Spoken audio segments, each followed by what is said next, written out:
we see silence as an object that I'm trying to sustain. I'm trying to be in silence. I'm trying to sustain a sense of silence throughout the day, integrated into my life, and all of that. It means we're still seeing silence as an object, as something separate from us.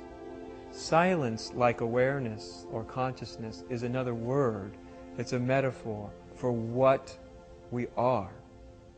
When we realize that we are silence, I am silence itself, then the entire notion of trying to sustain silence becomes immaterial, because nobody tries to sustain what they are.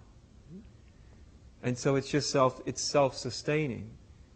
And ultimately we see that silence also does not mean what the mind thinks it means. The mind thinks silence is the opposite of noise, and it's not.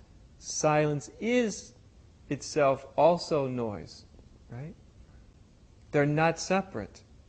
From the mind, which sees everything in dualistic ways, there's silence and there's noise. There's silence and thought.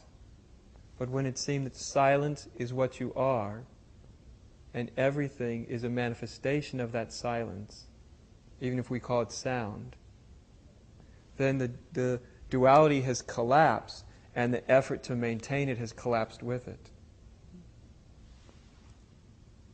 In the same way, we don't go around trying to remember that we are our personalities.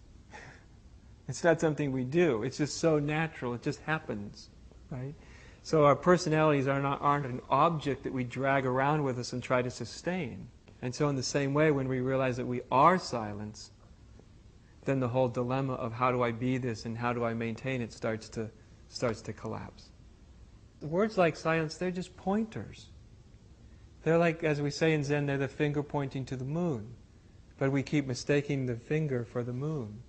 Silence also means the silence of opinion, the silence of judgment, the silence of this constant, burdensome concern. How am I appearing in others' eyes? Because, of course, that's the only way our false self can find itself and know itself, in the reflection of others.